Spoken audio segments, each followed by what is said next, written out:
Celebración de fe, encuentro de amor, el hombre y Dios, Dios y el hombre. ¿Dónde se da este encuentro? Presentamos Misterio de Fe. Escúchanos y conoce más sobre las expresiones de nuestra fe creída y celebrada en la liturgia. Señor Jesús, mi Salvador, amor eterno, amor divino.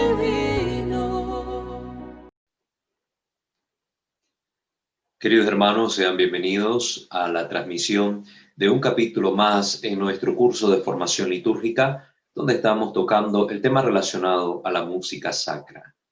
Les invito a suscribirse a este canal Misterio de Fe, si aún no lo han hecho, y a activar la campana de notificaciones para estar pendiente de los programas que semana a semana tratamos de compartir con todos ustedes.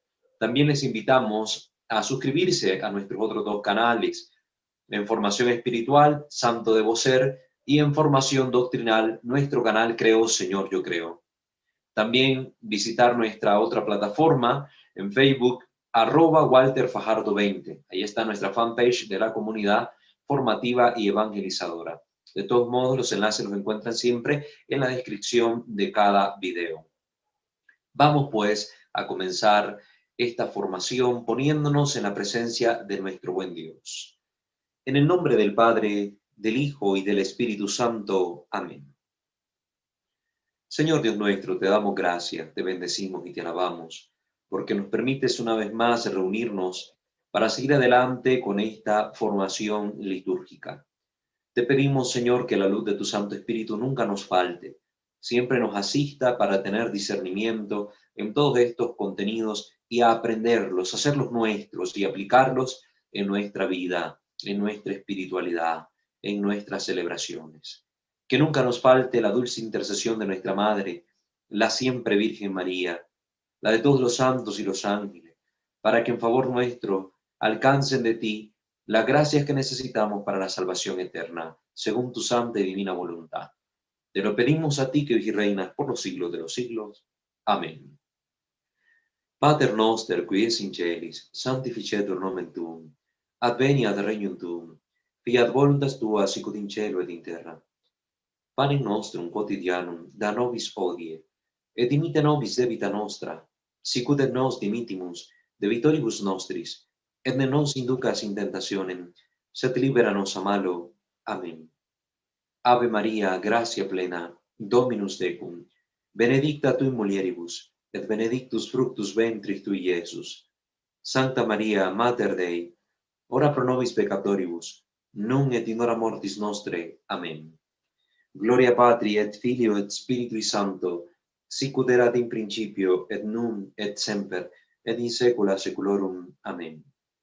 Ave Maria Purissima, sine lave concepta, in nomine Patris et Filii et Spiritus Sancti. Amén.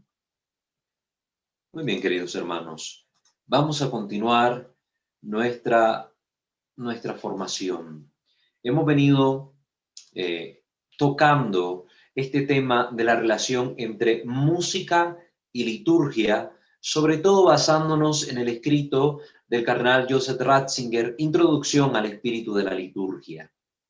Ahora, después de haber abordado toda esta rica temática, estos ricos contenidos, vamos a tratar de ir aterrizando un poco más estas ideas a la luz de los documentos más recientes, o por lo menos del magisterio del Concilio Vaticano II, a través del documento de la Sacrosanctum Concilium, que ya es conocido por todos ustedes. Entonces, vamos a abordar la temática desde ese punto.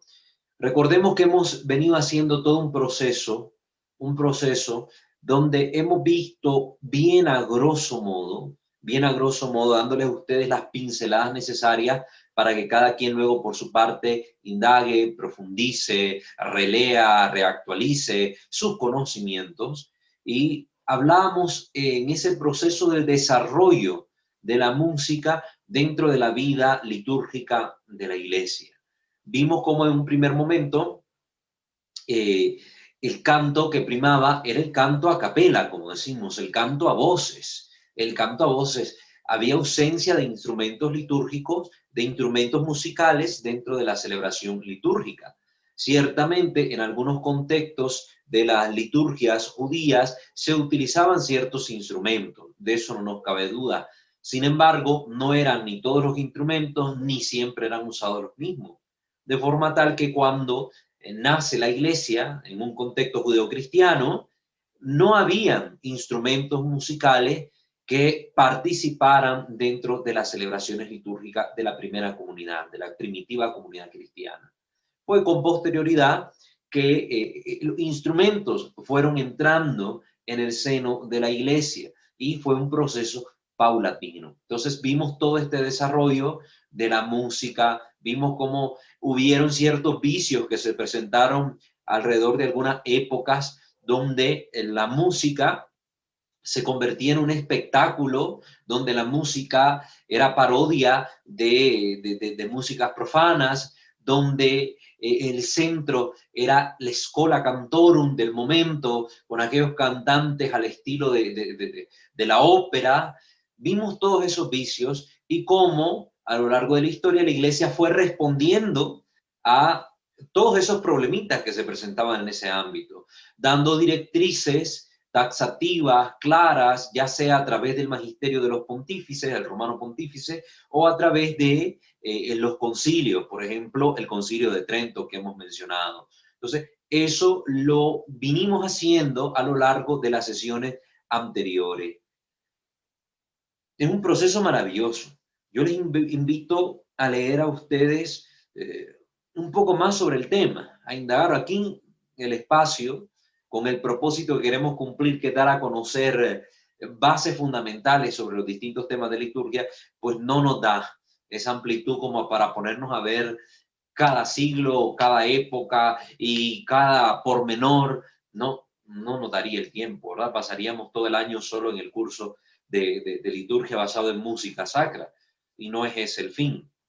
Sin embargo, les invito a ustedes a profundizar, a leer cosas curiosas que van a ir viendo cómo evolucionan en la iglesia. Por ejemplo, un dato curioso que ustedes pueden investigar, la participación de las mujeres en los coros.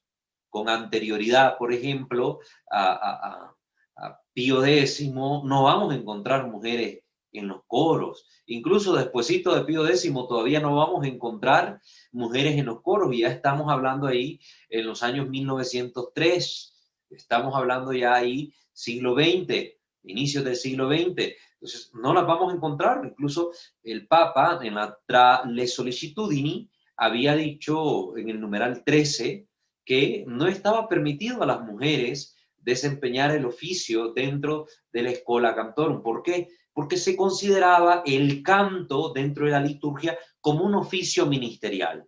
Y como los oficios ministeriales están reservados dentro de la iglesia a los varones, al varón, en relación directa con el sacramento del orden, entonces se miraba como imposible que la mujer participara de los cantos, formando parte de la Schola Cantorum, de las parroquias, de las catedrales, etc.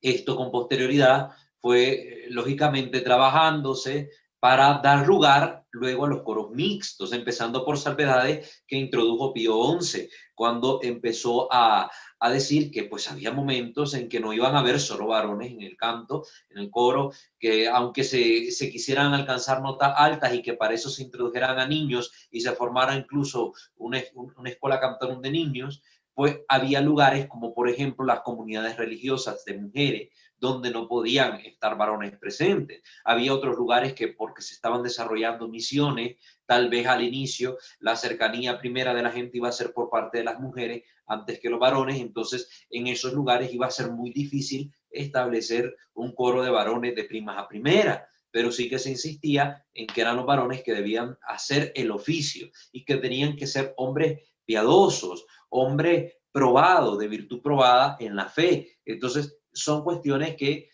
con el tiempo fueron evolucionando, se fueron desarrollando, al punto tal que vamos a encontrar ya en el Concilio Vaticano II, pues el canto visto como algo esencial a toda la comunidad, a toda la comunidad creyente. Y aunque se delega en el coro, en la Schola Cantorum, el oficio de dirigir los cantos, dar las pautas, etcétera, es algo que pertenece a toda la comunidad.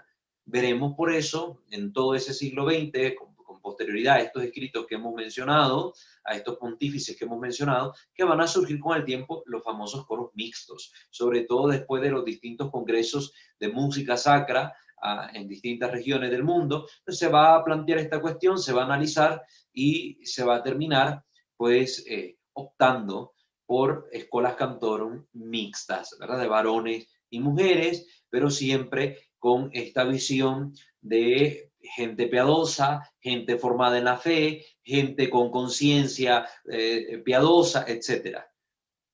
Cosas que hoy vemos que faltan muchísimo en nuestros coros. Nuestros coros hoy, sobre todo, lo que buscan es a veces la exhibición, el mostrar el talento.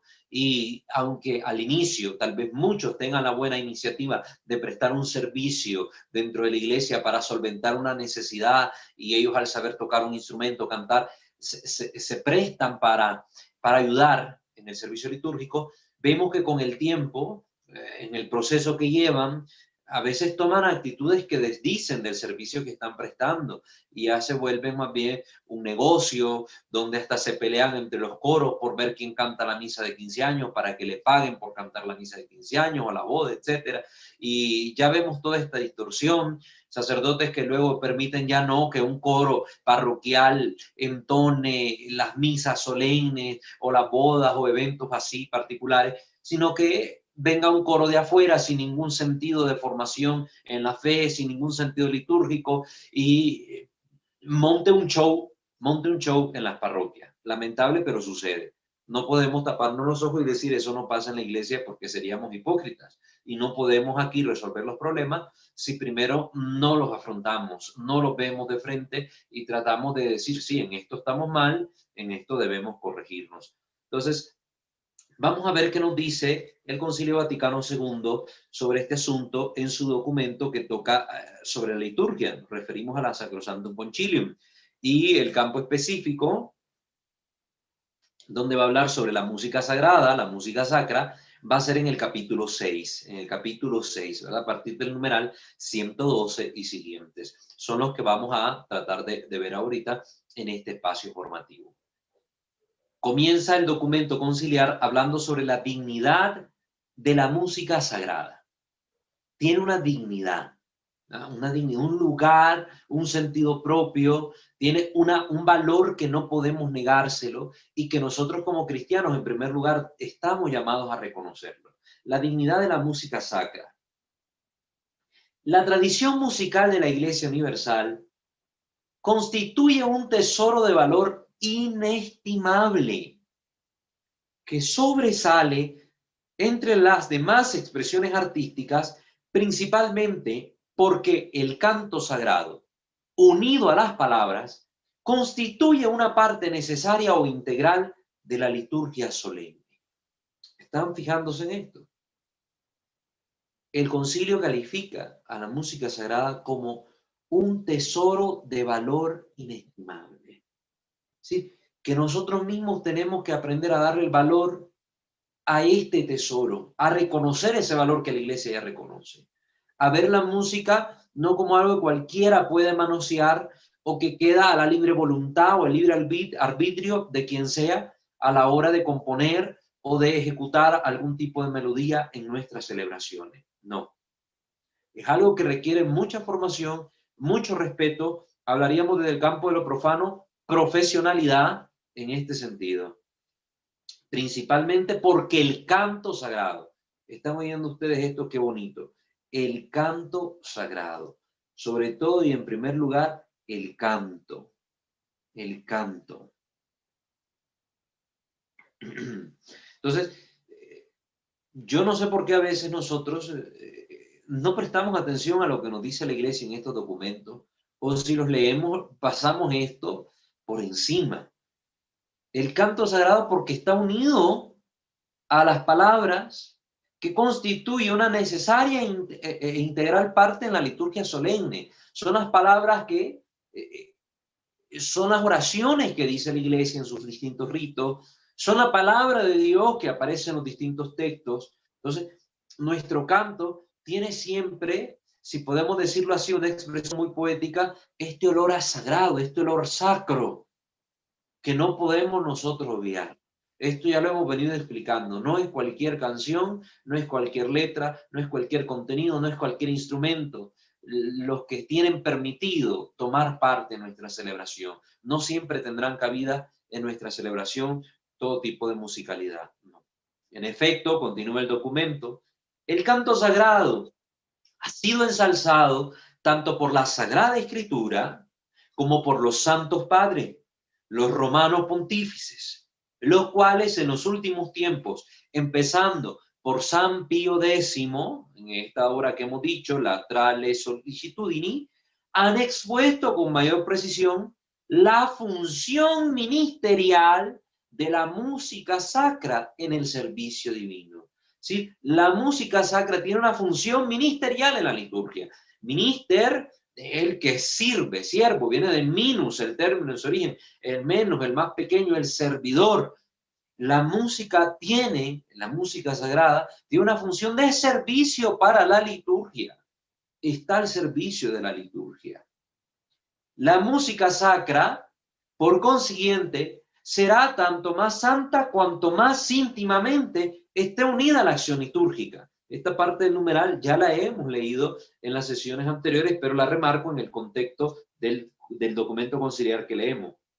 La música sacra, por consiguiente, será tanto más santa cuanto más íntimamente esté unida a la acción litúrgica, ya sea expresando con mayor delicadeza la oración o fomentando la unanimidad, ya sea enriqueciendo la mayor solemnidad,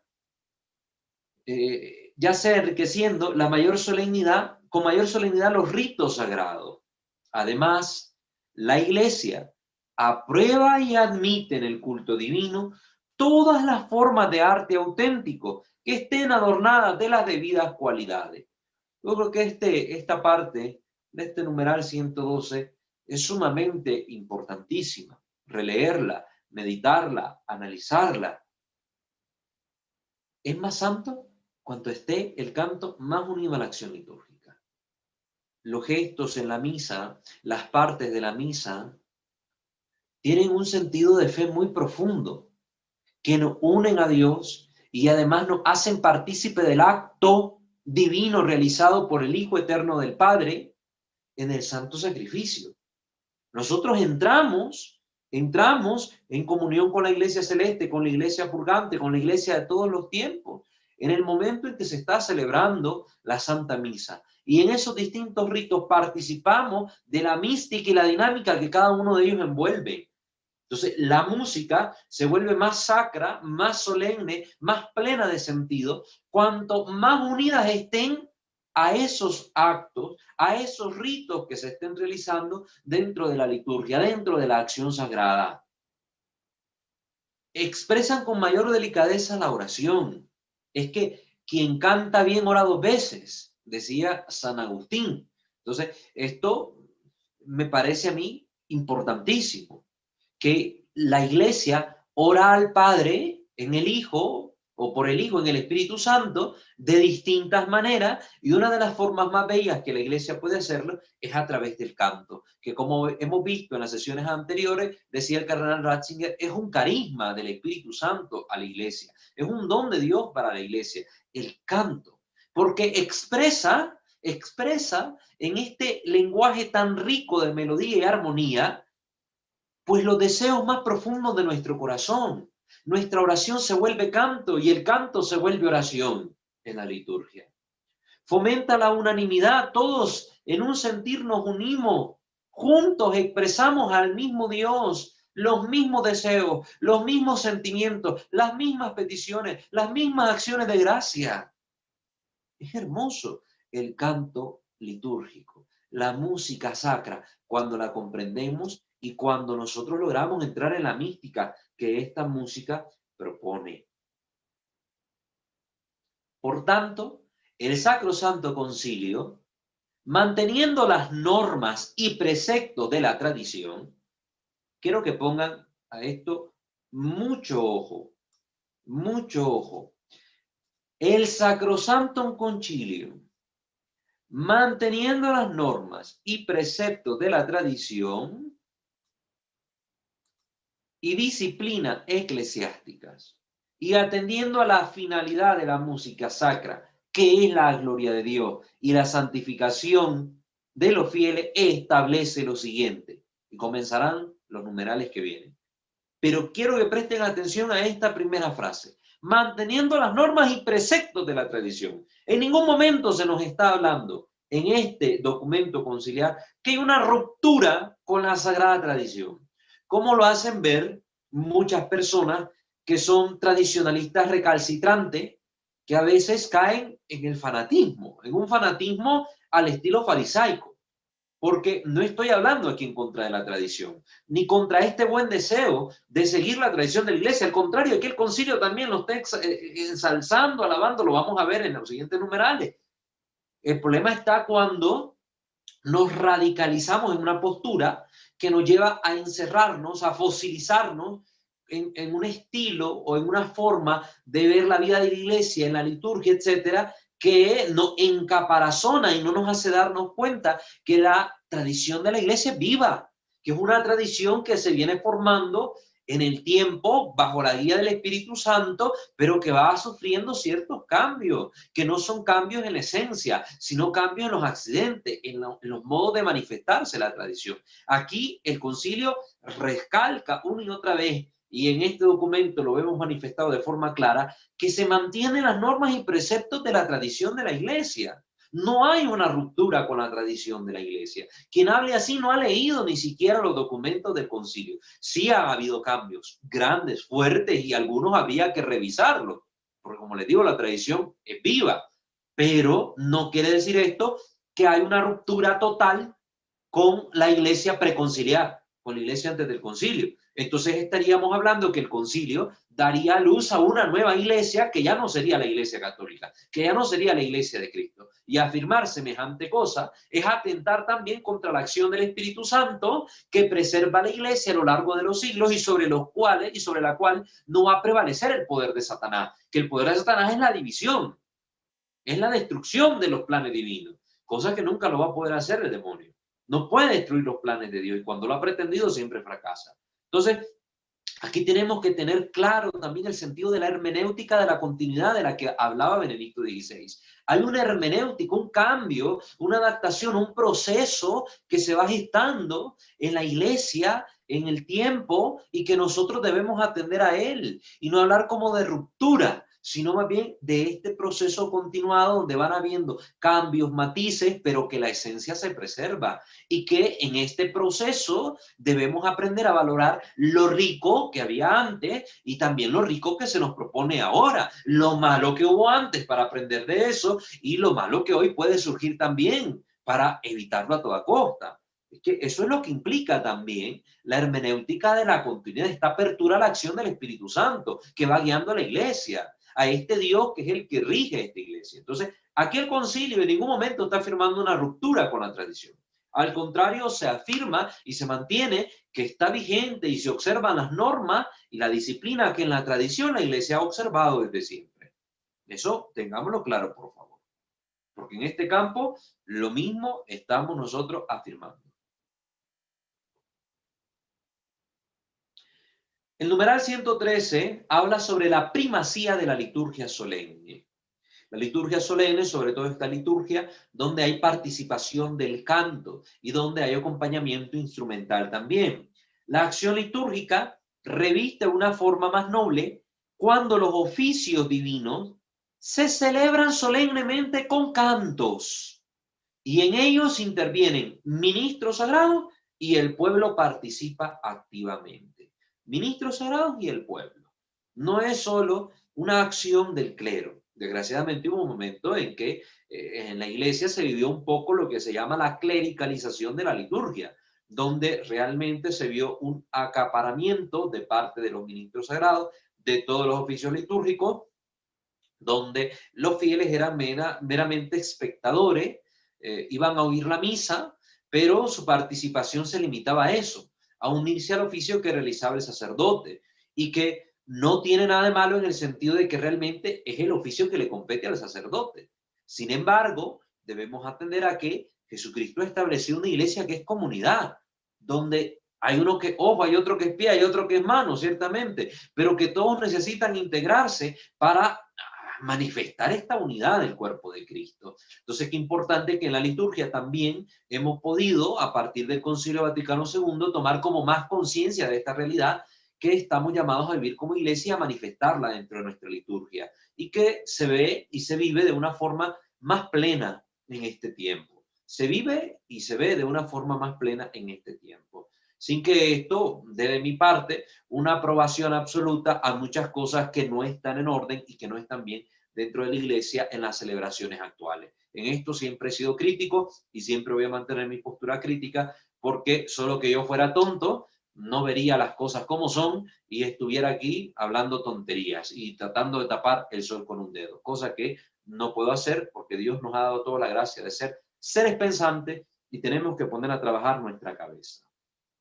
Luego ese numeral continuará diciendo ahí algo sobre la lengua vernácula. Omito leer esas dos líneas porque es algo sobre la lengua vernácula, ¿verdad? Que queda mejor hablarlo en otro momento.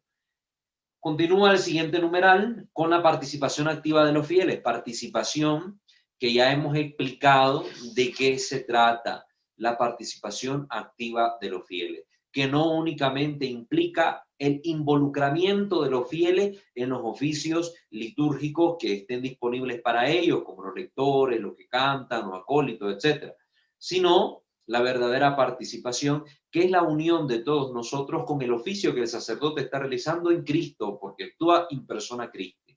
Que si no hay esa unión real al misterio que se celebra, no hay participación activa verdadera. Solo habrá simulación de participación activa porque será un mero funcionalismo litúrgico, pero no una participación activa en la vivencia de la fe y el misterio que se está celebrando. Entonces, el numeral 114 dice lo siguiente: consérvese y cultívese con sumo cuidado el tesoro de la música sacra. Miren qué interesante. Cultívese y consérvese con sumo cuidado. Es bonito cuando el sacerdote, el párroco, para hablar de la iglesia particular, la pequeña, la de un territorio X, dentro de una diócesis, promueve la formación de los coros, promueve que la asamblea participe del canto con los libros sagrados adecuados. Cuando el obispo en la iglesia diocesana, en la iglesia particular que peregrina en determinada región, promueve comisiones litúrgicas, comisión de música sacra, promueve, por ejemplo, esta comisión, concierto de esta música para que la gente conozca el tesoro de nuestra tradición y en nuestra iglesia. Se fomenta la creación de cancioneros adecuados para el pueblo, basados en la tradición, en la palabra de Dios y en lo que la iglesia en su magisterio enseña. Eso es hermoso, es laudable, pero siento yo, y es mi forma crítica de expresarlo, que en este campo todavía se ha hecho muy poco, en muchas diócesis, muy poco, a pesar de que el concilio tiene ya más de 50 años de haberse celebrado. Foméntese diligentemente las Schola Cantorum. La Scholae Cantorum, estos son este grupo de fieles que tenían una formación musical, una formación litúrgica, una formación de fe y que prestaban el servicio dentro de las celebraciones de acompañar los distintos momentos de la misa respondiendo con el canto a las partes que les correspondía al pueblo de Dios responder. Entonces, tenían su lugar específico en los templos. No sé ustedes qué tantos templos hayan visitado, pero tal vez han tenido la oportunidad de visitar las catedrales, sobre todo los templos muy antiguos, preconciliares. Veremos que en la parte de atrás de los templos, en la parte alta, en la parte de atrás hacia arriba, está ese lugar que es propio para el Schola Cantorum, ¿verdad? Para este grupo de personas, de laicos, que entonan los cantos a Dios y que responden con solemnidad a las celebraciones litúrgicas. Ahí es el lugar donde se ubican. Desgraciadamente ahora lo que vemos es el espectáculo de los músicos y son capaces a veces nuestros hermanos sacerdotes de subir al coro, incluso al presbiterio, donde no le corresponde estar, donde no le corresponde estar. De hecho, El mismo Pío X había dicho tra le sollecitudini que si el coro estaba muy visible, quedaba muy expuesto, se ocuparan incluso algún tipo como de mamparas, ¿verdad? Como de mamparas para que no lo viera, que la gente ni siquiera los estuviera viendo ni ellos estuvieran viendo a la gente. Cada quien concentrado en lo suyo. Y hoy parece todo lo contrario. Encontramos sacerdotes que ahí casi encima del altar montan los instrumentos, o peor aún, sacerdotes que están tocando los instrumentos a la vez que están celebrando encima de la casulla puesta a la guitarra, o ya sin casulla, solo con estola ahí, con la guitarra, el bajo, lo que sea. Muy mal, no está bien hecho. Entonces, foméntese diligentemente las scolae cantorum, sobre todo en las iglesias catedrales, pero también en las iglesias pequeñas, las parroquias, las iglesias menores, como se les conoce, las iglesias menores, que son las parroquias, deben fomentarse. Deben fomentarse. El sacerdote debe ser el primero en preocuparse de la buena formación de su coro y no delegarlo en cualquier laico. ¿Por qué? Porque la participación del coro forma parte integral de la participación activa que presta el pueblo santo de Dios en las celebraciones litúrgicas. Forma parte integral. Ellos hacen las veces del pueblo en algunos momentos de la liturgia respondiendo por el pueblo. Entonces, el coro debe estar sumamente cuidado por el sacerdote, fomentar que sean los cantos adecuados, de las formas adecuadas, que aprendan a tocarse los instrumentos adecuados, procurar que venga algún maestro de música, que haya algún tipo de formación polifónica, algún tipo de formación en el canto gregoriano. Eso no se ve. Hoy el señor cura párroco muchas veces se conforma con que haya alguien que sepa tocar la guitarra y ya supla los cantos en la misa y no le importa si canta bonito, si canta feo, si lo hace con decoro, sin decoro. No le importa, hasta cantos protestantes los deja cantar con tal de que haya un relleno. Es que la música sacra no es relleno. El canto sacro en la liturgia no es relleno. Forma parte de la identidad de nuestra liturgia, el canto. Los instrumentos ya son otra cosa. Estamos hablando por eso de canto. Es lo primero.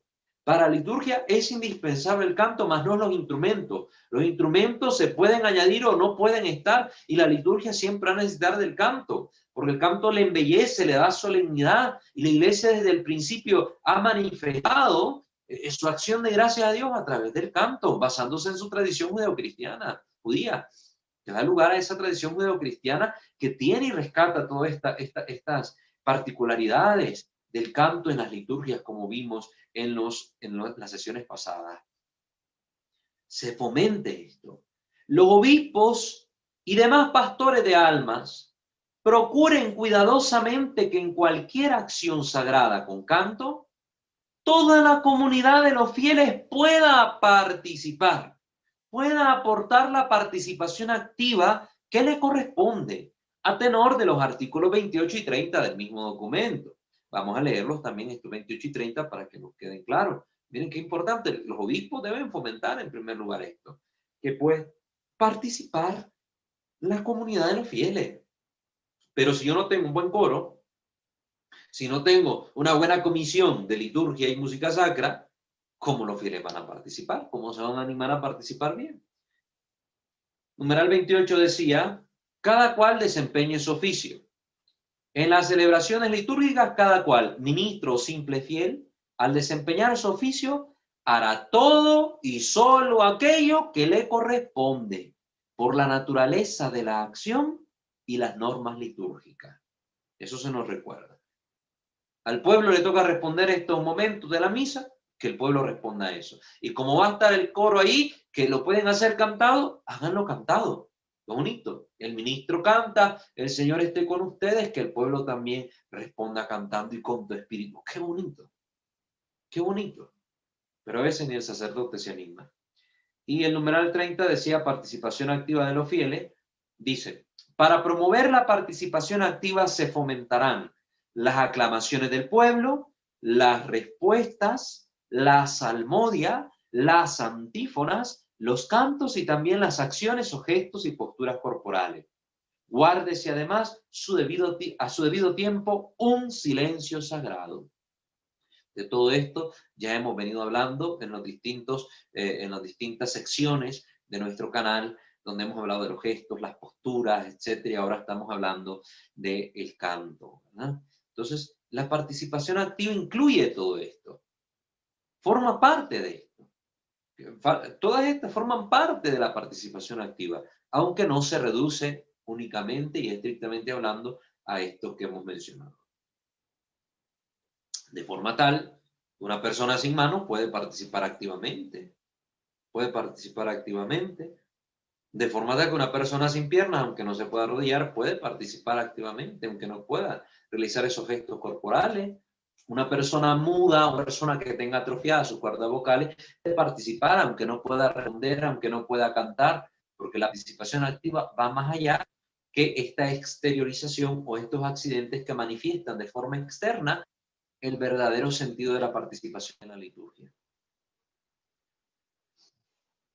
Continuando con el documento, en la sección donde estábamos, volvemos ahora al numeral 115, sobre la formación musical. Dese mucha importancia a la enseñanza y a la práctica musical en los seminarios. En primer lugar, habla de esto. Formación en los seminarios, en los noviciados de religiosos de ambos sexos y en las casas de estudio, así como también en los demás institutos y escuelas católicas. Para que se pueda impartir esta enseñanza, fórmese con esmero profesores encargados de la música sacra. A veces los obispos mandan estudiar magisterio, mandan estudiar dogmática, derecho canónico, moral, etc. Y a veces esta parte, como que no hay mucha preocupación por lo mismo. Digo, hemos caído en la actitud de relajamiento y acomodación. Nos acomodamos a lo que salga y a lo que esté, y bueno, con lo que esté nos vamos, pero no hay esa preocupación de mejorar. ¿Por qué si yo vine a esta diócesis? ¿Por qué si yo vine a esta parroquia y encontré esto así y puedo hacer algo para mejorarlo? ¿Por qué no lo voy a mejorar? ¿Por qué no doy mi aporte para los que vienen y para el tiempo futuro de la iglesia, peregrinando en este lugar, de recibir algo mejor, de avanzar, de progresar? ¿Por qué me voy a quedar estático y decir, es lo que hay, con esto voy a trabajar, esto me entregaron y esto voy a devolver cuando me vaya? Es una actitud un poco mediocre, un poco demasiado pasiva.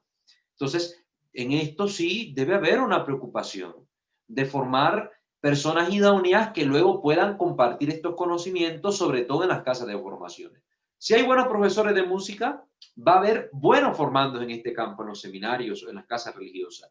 Y si hay buenos formandos en este campo, entusiastas en el campo de la música sacra, saldrán luego a sus parroquias asumiendo sus responsabilidades como pastores propios de los lugares donde les asigne el obispo, a formar al pueblo de Dios, a formar coros excelentes, a poder llevar adelante una forma de evangelización a través de la música. Cómo la música y la belleza de la música atrae. Oscar Wilde, que ya les he mencionado acá, un escritor inglés, este hombre se convierte al catolicismo atraído por la belleza de la liturgia, incluida la música sacra, como también San Agustín de Hipona, también se ve tocado por la música sacra, y expresa él que como derramaba lágrimas incluso al oír los salmos en la iglesia. Entonces, la música y la belleza de la liturgia atraen y evangelizan. Pero si no hay esta preocupación real por una formación adecuada en este campo, pues esto va a ser solo un sueño. Y va a ser estar hablando de teorías, de hipótesis, de utopías que nunca lograremos ver. Hermanos, ustedes que están viendo de esto, si tienen este deseo de formarse en la música, fórmense. Ustedes pueden ser excelentes maestros también de coros parroquiales. Si ustedes se forman en la música, aprenden a tocar el órgano, por ejemplo. Pueden formar coros a la altura, como decimos, de nivel, excelentes, no para lucirnos, porque aquí no se trata de lucirnos. No hay problema con la gente que achaca que estas actitudes son clericalistas. No, aquí se hace, como decía aquí el documento del concilio, porque todo esto es para la gloria de Dios. No es para que digan, qué bonito el fulanito, qué bonito coro tiene. Ay, el padre tal que formó un coro y para que todo el mundo nos ensalce. No se trata de eso. Todo cuanto hacemos en este campo de liturgia debe apuntar y tener como fin último la gloria de Dios.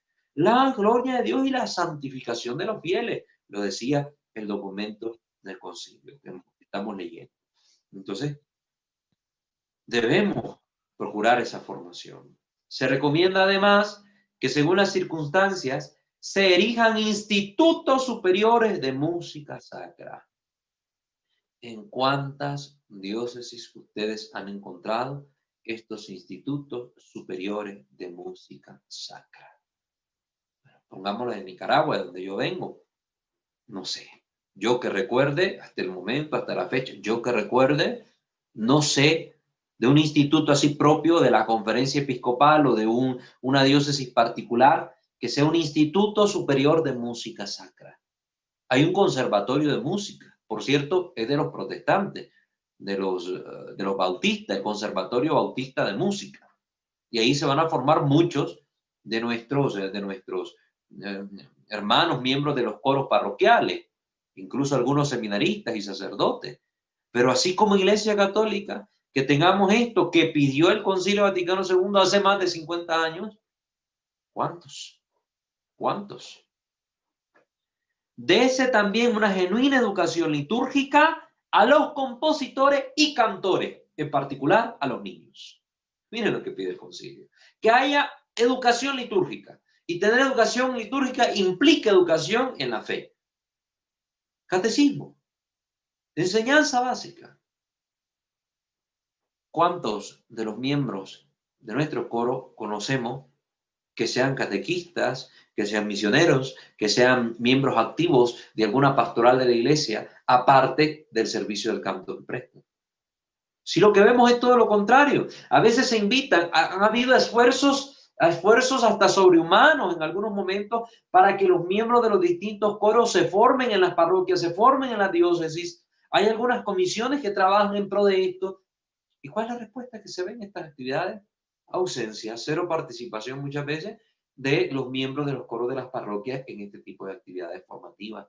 Retiros, no reciben retiros. No les gusta tener un director espiritual, un acompañante espiritual. Les gusta hacer su capricho. Ellos elegir su música, ellos elegir qué instrumento, formar a su gente y más bien la deforman. Porque yo he sido testigo, yo que me toca a mí estar ahí en el presbiterio, de frente a todo el pueblo, ver dónde está el coro, que a veces el padre está en las distintas partes de la misa y ellos están platicando, revisando teléfonos, medio afinando instrumentos, no están poniendo atención en la homilía, no participan activamente porque no están de alma, mente y corazón participando del oficio que Cristo está realizando en la persona del sacerdote. No. Están en su mundo. Son críticas que tenemos que hacer. Y esto es una falla enorme. Dese también una genuina educación litúrgica a los compositores. A veces venimos y le preguntamos al coro, a ver, en esta parte es la anáfora de la misa, se quedan en el aire. No saben. No saben qué parte de la misa es. Les preguntás sobre el calendario litúrgico, no saben. El significado, el sentido de algunos signos, de algunos gestos, de algunos colores, no saben. Y entonces, ¿cómo es posible que sean coros de la iglesia? Solo porque tocan un instrumento o abren la boca y dejan que lo que está ahí salga. No, un coro no es eso nada más. Debemos superar esa pasividad en los servicios que prestamos dentro de la iglesia. Ese adormecimiento que es propio del pecado de la pereza, un pecado capital que promueve mucho el demonio entre los fieles, entre los servidores del Señor. La pereza en la formación litúrgica, espiritual, doctrinal. Una pereza horrible. Rompamos ese ciclo de pereza, ese vicio desgraciado. Rompamos con esa actitud y empecemos a tener conciencia de lo que significa servir dentro de la iglesia. Un coro bien formado, personas bien formadas en el coro catequiza, evangeliza, transmite la fe, eleva con sus voces la alma de los fieles hacia Dios. Los que no, ya la gente sabe, estos son presumidos, ese es un show. Ay, no, yo preferiría venir a misa y que no hubiera música, dicen algunas personas. Por lo mismo, porque está ese mal sabor que dejan estas situaciones. Siguiente numeral. Sobre el canto gregoriano y el canto polifónico, numeral 116, dice lo siguiente. La iglesia reconoce, preste oído, reconoce el canto gregoriano como el propio de la liturgia romana. Es el propio de nuestra iglesia. Nosotros que peregrinamos en esta zona, en este territorio, donde la que prima sobre todo es la liturgia latina, la liturgia romana, tenemos como propio el canto gregoriano. Y no lo apreciamos, no lo conocemos, no lo fomentamos, no lo entonamos en nuestras liturgias. Y si oímos un coro que está con algún canto gregoriano, nos sentimos incómodos, nos sentimos molestos. A veces hasta los mismos sacerdotes dicen, yo no sé, pero yo no soy de ese tipo de sacerdotes que les guste esas cosas, esos cantos conmigo no van. Lo hemos vivido hace poco. Lo hemos vivido hace poco aquí en una parroquia X. Igual. Que no se expresa favorablemente el sacerdote que vino de visita porque el coro entonó cantos al estilo gregoriano. Pero si aquí la iglesia lo está diciendo en un documento conciliar, tanto que ocupan el Concilio Vaticano II para atacar a los que aman la tradición, a los que buscan hacer las cosas bien, y aquí el concilio más bien les da como piedra en la boca a ellos mismos. La iglesia reconoce el canto gregoriano como el propio de la liturgia romana. En igualdad de circunstancias, por tanto, hay que darle el primer lugar en las acciones litúrgicas. Antes que cualquier otro tipo de canto, tiene la primacía, prima el canto gregoriano. Por eso es necesario que se fomente dentro de nuestras liturgias que haya momentos en que se entonen cantos gregorianos. Por lo menos los cantos principales de la misa deberían ser en gregoriano. El Kyrie eleison, el Gloria, el Agnus Dei, el Sanctus. Por lo menos esos 4. Qué bonito sería ir fomentando a nuestros fieles que aprendan a hacerlo en gregoriano. No hay razón para molestarse por eso, si es parte de la riqueza, del tesoro que tiene nuestra iglesia. Los demás géneros de música sacra, y en particular la polifonía, este canto a múltiples voces, de ninguna manera han de excluirse en la celebración de los oficios divinos, ni nosotros lo estamos diciendo, con tal que respondan al espíritu de la acción litúrgica a tenor del artículo 30 que ya hemos leído sobre la participación activa de los fieles. Ya lo hemos leído. Entonces, estos otros cantos está bien que entren en la iglesia, pero no de cualquier manera, sino que sean cantos que se ajusten a las normas litúrgicas, a los oficios, a las celebraciones, que respondan al espíritu de la acción litúrgica, el espíritu de la acción litúrgica, la misa, el santo sacrificio de nuestro Señor. Yo no me imagino a los apóstoles con tambores, guitarras y panderetos al pie de la cruz, a la hora que Jesús estaba muriendo, aplaudiendo y bailando. No me lo imagino, al menos que hayan sido un montón de payasos. Pero los apóstoles no eran payasos. Jesús no era un círculo que estaba haciendo en la cruz.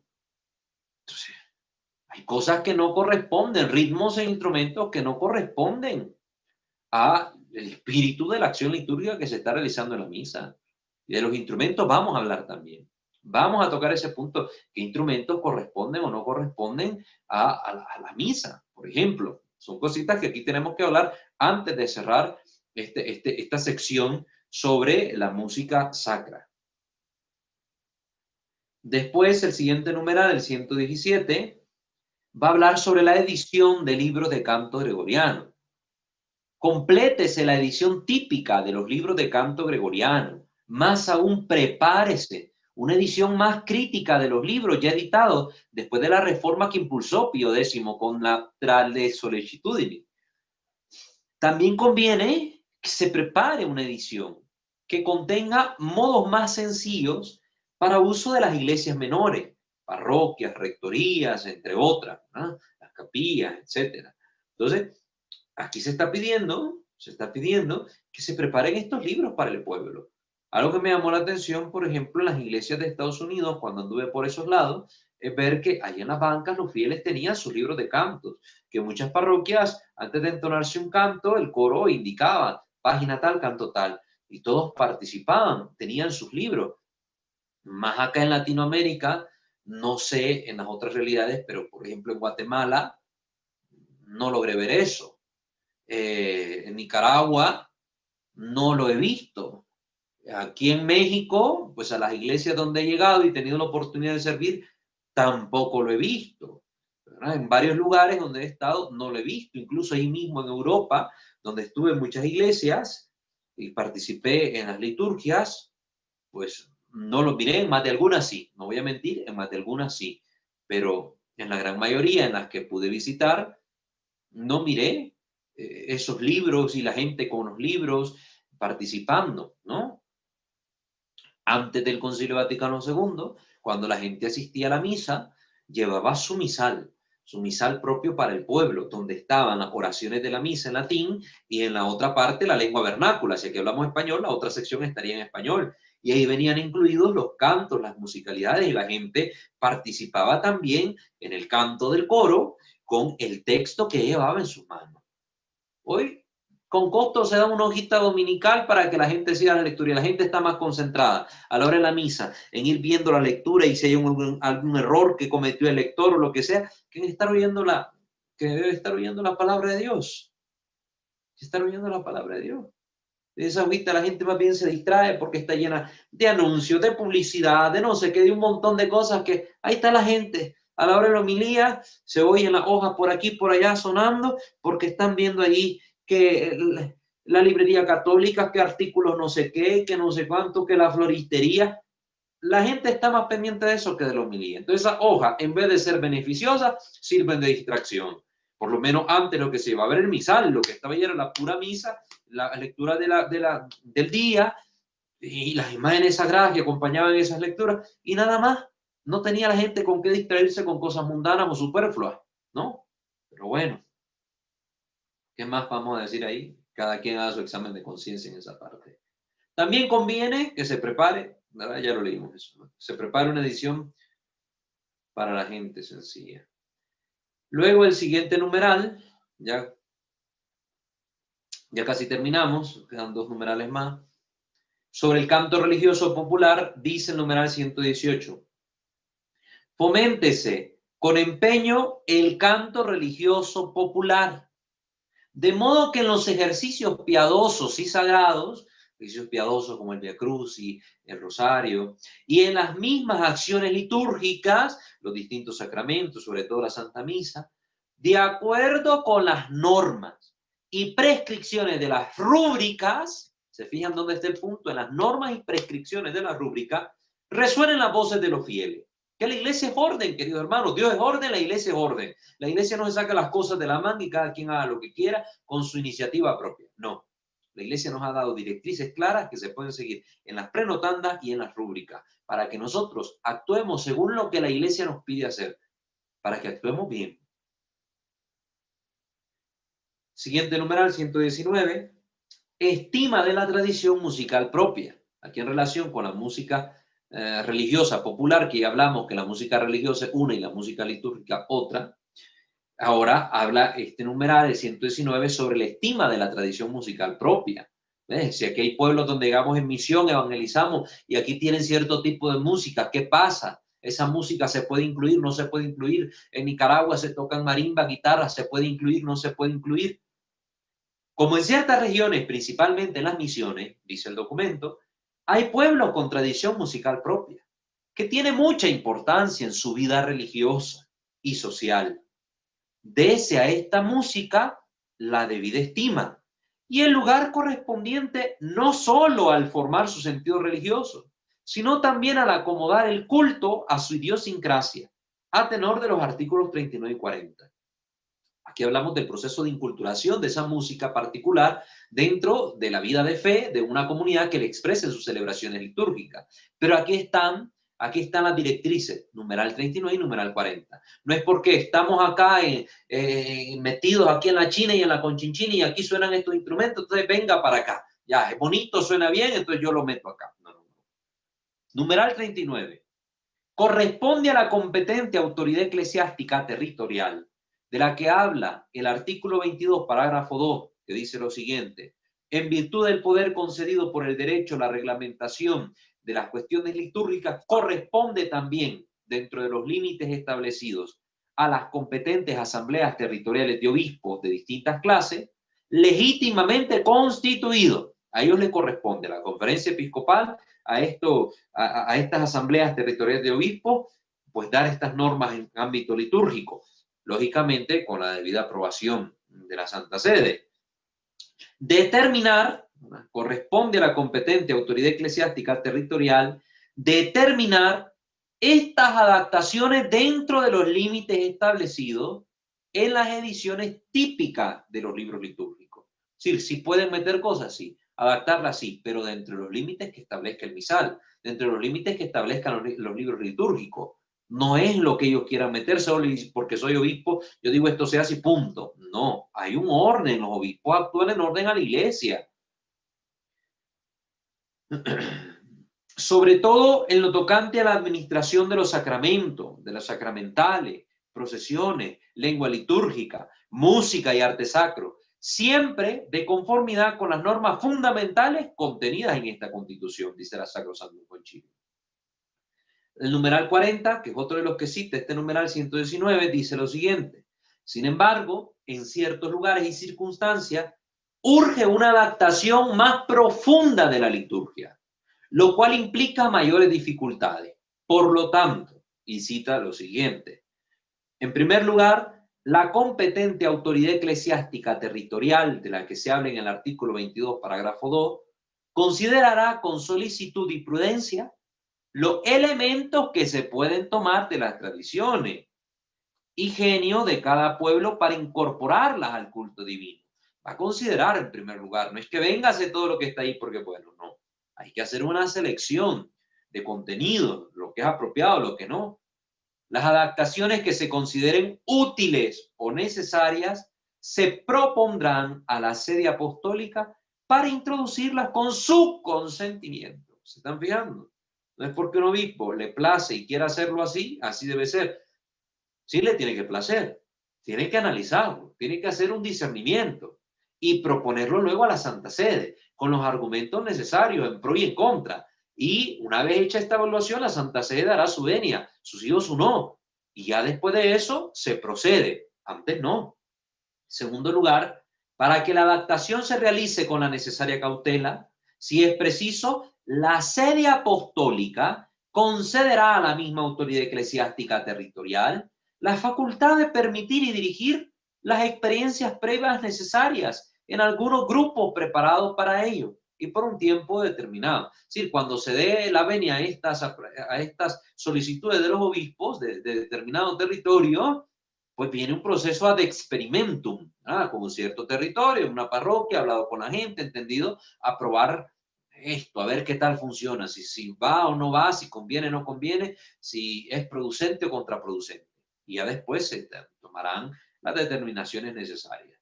En tercer lugar, como las leyes litúrgicas suelen presentar dificultades especiales en cuanto a la adaptación, sobre todo en las misiones, al elaborarlas se empleará la colaboración de hombres peritos en las cuestiones de que se trate.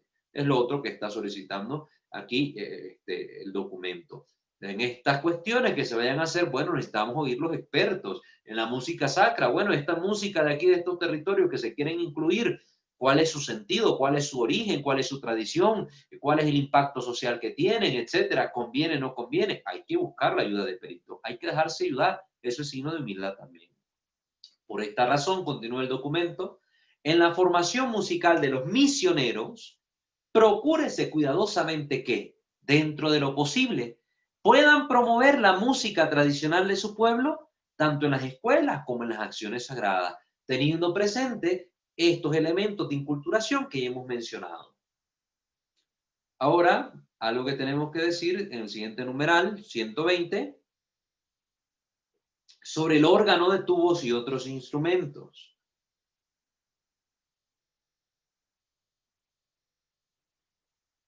Téngase en gran estima en la Iglesia Latina el órgano de tubos como instrumento musical tradicional. Miren qué hermoso esto. El instrumento propio de la tradición de nuestro rito romano es el órgano de tubos, cuyo sonido puede aportar un esplendor notable a las ceremonias eclesiásticas y levantar poderosamente las almas hacia Dios y hacia las realidades celestes.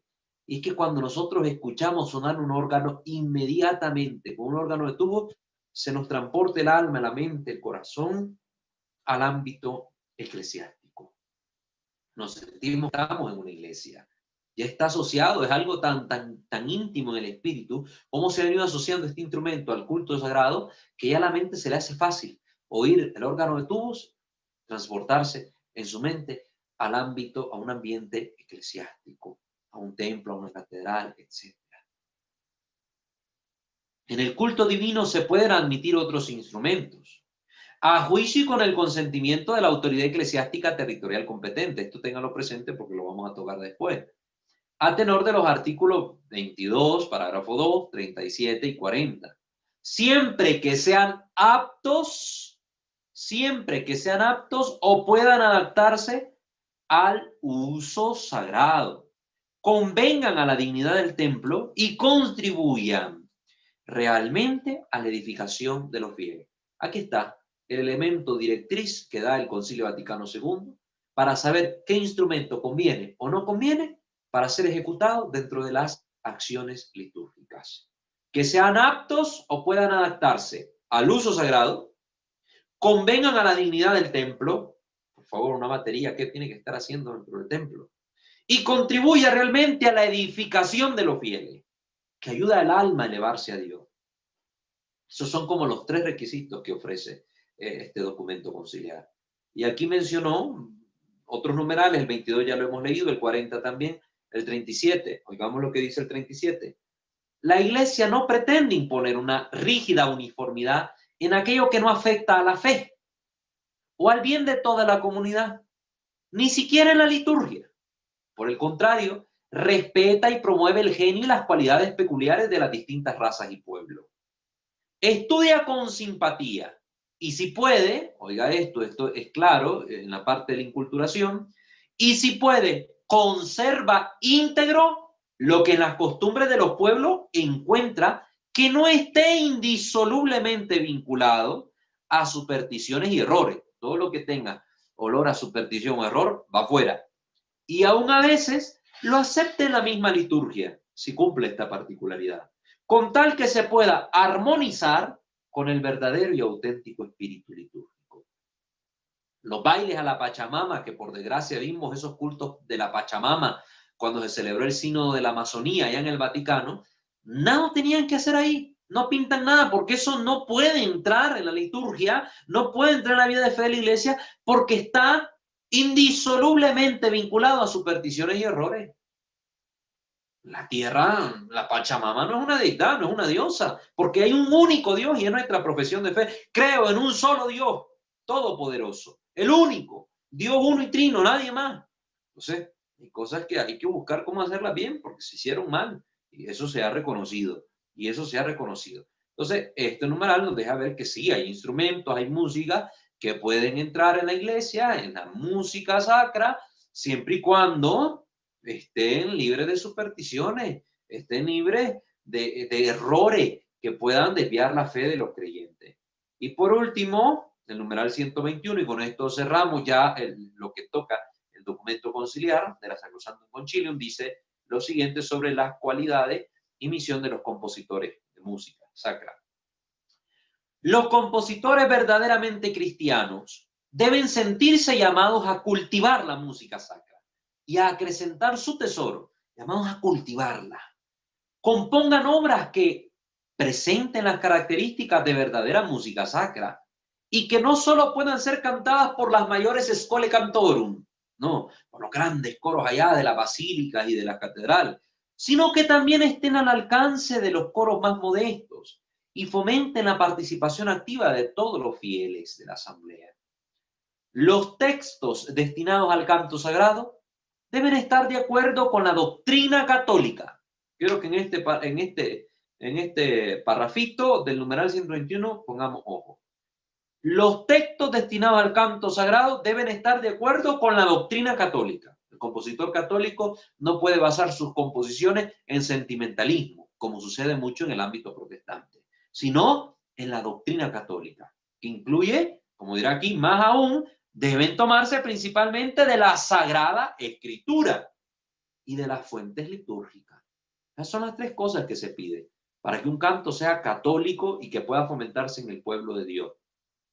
Que tenga la doctrina, que tenga la Sagrada Escritura y que sus fuentes sean litúrgicas. Esos son los tres requisitos indispensables que propone la Sacrosanctum Concilium para que estos textos que hagan los compositores católicos puedan ser admitidos dentro de las celebraciones litúrgicas. Muy bien, queridos hermanos, con eso cerramos esta parte del concilio. La próxima sesión veremos lo que nos dice el catecismo y tocaremos también la parte de los instrumentos con la ayuda de Dios para que vayamos ya aterrizando cada vez más las ideas y cerrando esta sección de nuestro curso de liturgia en este canal. Les recuerdo suscribirse a este canal, Misterio de Fe, y activar la campana de notificaciones. Lo mismo para nuestros otros dos canales, Santo Debo Ser y Creo, Señor, Yo Creo. Al igual que visitar nuestra fanpage en Facebook, @WalterFajardo20. Todos estos enlaces los encuentran en la descripción de nuestro programa, de nuestro capítulo de esta sesión.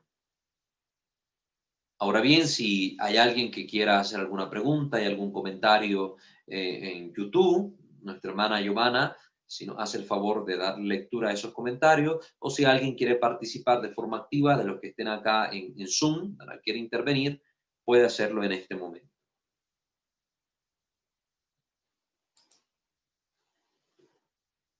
Ya están abiertos los micrófonos, se aprovecho para leer los mensajes que están a través de YouTube. Rocío Quintero envía... Entonces ya están abiertos los micrófonos, muy bien.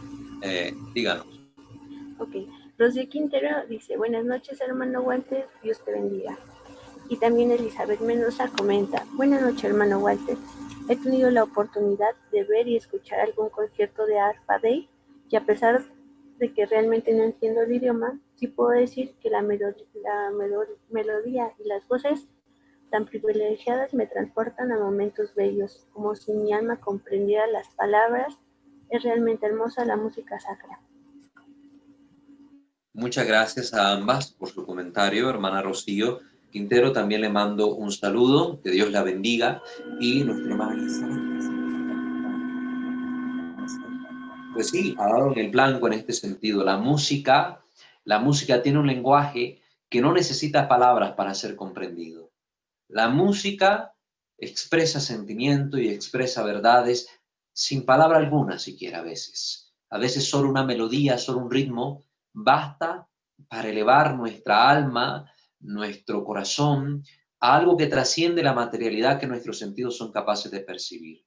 Entonces, me alegra que esté escuchando este tipo de música con los hermanos de Arpa Dei, que tenga la oportunidad de escuchar a los monjes cistercienses, a los coros benedictinos. Sería algo genial, porque con este tipo de cantos, el canto gregoriano, uno vive y percibe la fe que profesa de una manera especial, única, diferente, pero llena de sentido. Porque, repito las palabras del cardenal Ratzinger, futuro Papa Benedicto XVI, la música sacra es un carisma, es un don del Espíritu Santo, es regalo de Dios para la Iglesia. Y lo que viene de Dios es bueno, bello y perfecto. Bueno, bello y perfecto. Así de sencillo. Muchas gracias, hermana Elizabeth.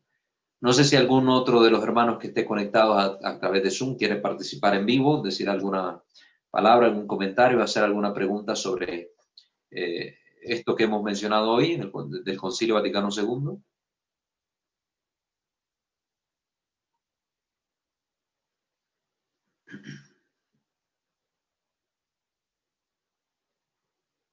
¿No hay más comentarios tampoco por YouTube?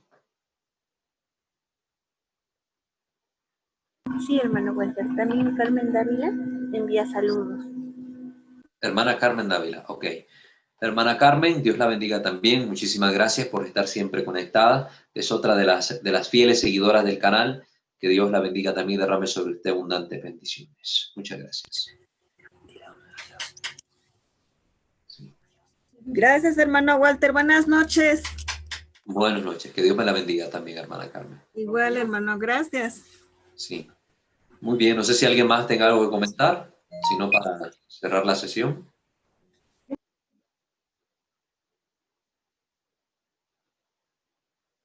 Muy bien. Bueno, vamos entonces a cerrar la sesión poniéndonos en la presencia de nuestro buen Dios. En el nombre del Padre, del Hijo y del Espíritu Santo. Amén.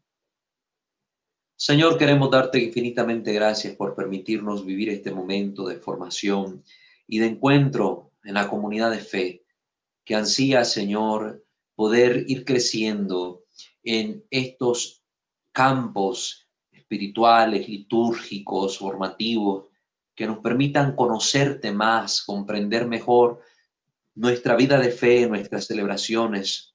Ayúdanos con el propósito que tenemos de formarnos y de formar a otros, de evangelizarnos y ayudar a evangelizar a los demás. Que todo cuanto hagamos, Señor, te dé honra y gloria a ti. Que todo te tenga como su única fuente y tienda a ti como a su único fin. Pero pedimos a ti que reinas por los siglos de los siglos. Amén. Sub tuum presidium confugimus Santa Dei Genitrix, nostra deprecationes ne desficias in necessitatibus, sed a periculis cunti liberanos semper, o Virgo gloriosa et benedicta. Amén. Sancte Micael Arcangele, defendenos in prelio. Contra nequis insidia diaboli esto presidium. Impere dili Deus supplices te precamur. Tuque prince milice celestis, Satanan aliosque spiritus malignos, de perditionem animarum propagantur in mundo, divina virtud in infernum detrude. Amén. Ángel de mi guarda, dulce compañía, no me desampares ni de noche ni de día. No me dejes solo, que sin ti me perdería. En la hora de mi muerte llévame feliz a los brazos de Jesús, José y María. Amén. Ave María Purísima, sin el ave concepta, in nomine Patris et Filii et Spiritus